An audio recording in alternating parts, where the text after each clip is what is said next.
ಈ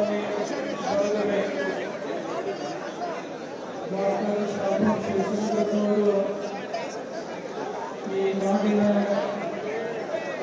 ಎಲ್ಲ ಜನರಿಗೆ ಪರಿಚಿತರಾದಂಥ ಆದರ್ಶ ವ್ಯಕ್ತಿಗಳು ದಾವಣಗೆರೆ ಮಹಾನಗರದಲ್ಲಿ ಶಿಕ್ಷಣ ಕ್ರಾಂತಿಯನ್ನು ಮಾಡಿ ಈ ನಾಡಿಗೆ ಈ ನುಡಿಗೆ ತಮ್ಮದೇ ಆದಂಥ ಅಮೂಲ್ಯವಾದಂಥ ಕೊಡುಗೆಯನ್ನು ಕೊಟ್ಟಂಥ ಕೀರ್ತಿ ಅವರಿಗೆ ಸಿಗ್ತಾ ಇದೆ.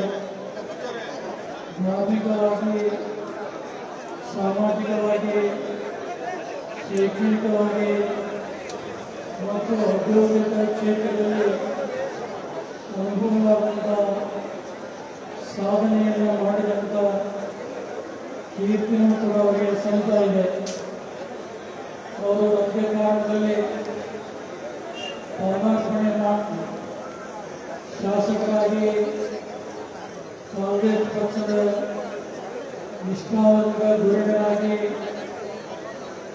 ಸಚಿವರಾಗಿ ರಾಜ್ಯದ ಸಚಿವರಾಗಿ ಅವರು ಮಾಡಿದಂಥ ಸೇವೆ ಎಲ್ಲರಿಗೂ ಕೂಡ ಮರೆಯಲಾರದ್ದು. ಅವರು ತಮ್ಮ 94ನೇ ವಯಸ್ಸಿನಲ್ಲಿ ಇವತ್ತು ನಮ್ಮ ನಿಮ್ಮೆಲ್ಲರನ್ನ ಅಗಲಿ ಅವರು ಶಿವೈಕ್ಯರಾಗಿದ್ದಾರೆ. ಅವರ ಭೌತಿಕ ಕಾಲ ಕಣ್ಮರೆಯಾಗಿ ಹೋದರೂ ಅವರು ಮಾಡಿದಂಥ ಸತ್ಕಾರ್ಯಗಳು ಎಲ್ಲೆಂದಿಗೂ ಕೂಡ ಮರೆಯದೆ ಜನರ ಮನಸ್ಸಿನಲ್ಲಿ ಅಚ್ಚಳಿಯದೆ ಉಳಿಯುವಂತುಗಳಾಗಿವೆ. ಅಖಿಲ ಭಾರತ ವೀರಶೈವ ಲಿಂಗಾಯತ ಮಹಾಸಭೆಯ ರಾಷ್ಟ್ರೀಯ ಅಧ್ಯಕ್ಷರಾಗಿ 2012ರಿಂದ ಇಲ್ಲಿಯವರೆಗೆ ಆ ಮಹಾಸಭೆಯನ್ನು ಸಮಗ್ರತೆಯನ್ನು ಕಾಪಾಡಿಕೊಂಡು ವೀರಶೈವ ಲಿಂಗಾಯತ ಸಮಾಜಕ್ಕಷ್ಟೇ ಅಲ್ಲ, ಇನ್ನುಳಿದಂಥ ಎಲ್ಲ ಸಮಾಜ ಬಾಂಧವರಿಗೆ ಕಣ್ಮಣಿಗಳಾಗಿ ತನ್ನಿಂದ ಅಮೂಲ್ಯವಾದಂಥ ಕೊಡುಗೆ ಕೊಟ್ಟ ಶ್ರೇಯಸ್ಸು ಕೂಡ ಒಳಗಾಗಿದೆ.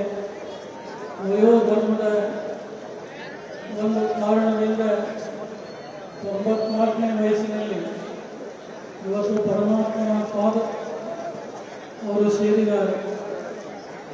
ಯಾವ ಜೀವಾತ್ಮ ಪರಮಾತ್ಮನಿಂದ ಭಿನ್ನನಾಗಿ ಬಂದಿದ್ದಾನೆ, ಕೊನೆಗೆ ಆ ಪರಮಾತ್ಮನಲ್ಲಿ ಒಂದಾಗಿರುವಂಥದ್ದೇನಿದೆ ಅದುವೇ ವೀರಶೈವ ಧರ್ಮದ ಒಂದು ಕೊನೆಯ ಗುರಿ.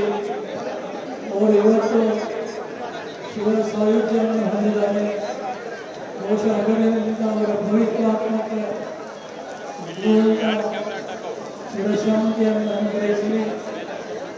ಮತ್ತು ಡಾಕ್ಟರ್ ಶಾಮು ಶಿವಶಂಕರಪ್ಪನವರ 3 ಜನ ಗಂಡು ಮಕ್ಕಳಾಗಲಿ, ಸೊಸೆಯಂದಿರಾಗಲಿ ಮತ್ತು 3 ಜನ ಹೆಣ್ಣು ಮಕ್ಕಳಾಗಲಿ ಶಾಮು ಶಿವಶಂಕರಪ್ಪನವರ ಮಾರ್ಗದರ್ಶನದಲ್ಲಿ ಉತ್ತಮವಾದಂತಹ ಸಂಸ್ಕಾರವನ್ನು ಹೊಂದಿ ಅವರು ಕೂಡ ಮುನ್ನಡೆಯುತ್ತಾ ಇದ್ದಾರೆ.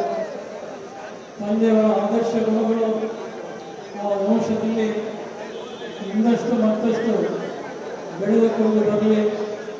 ಇವತ್ತಿನ ಈ ಅಂತ್ಯೇಷ್ಟಿಯ ಶ್ರದ್ಧಾಂಜಲಿ ಸಮಾರಂಭದಲ್ಲಿ ಈ ನಾಡಿನ ಧರ್ಮಪೀಠಗಳು, ಮಠಾಧೀಶರು, ರಾಜಕೀಯ ತಜ್ಞರು, ಅವರ ಅಪಾರ ಅಭಿಮಾನಿಗಳು ಇವತ್ತು ಈ ಸಮಾರಂಭದಲ್ಲಿ ಪಾಲ್ಗೊಂಡು ಅವರಿಗೆ ತಮ್ಮ ಅಂತಿಮವಾದಂಥ ಪುಷ್ಪ ನಮನವನ್ನು ಅವರೆಲ್ಲರೂ ಕೂಡ ಸಲ್ಲಿಸ್ತಾ ಇದ್ದಾರೆ.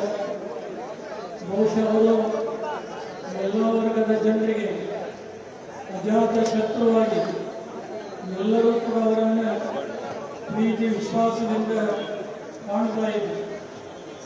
ತಕ್ಕಂತೆ ಶಾಮು ಶಿವಶಂಕರಪ್ಪನವರು ಎಲ್ಲ ಧರ್ಮ ಬಾಂಧವರ ಜೊತೆಗೆ ನಿಯೋಜನೆ ಮಾಡಿದ ಒಂದೇ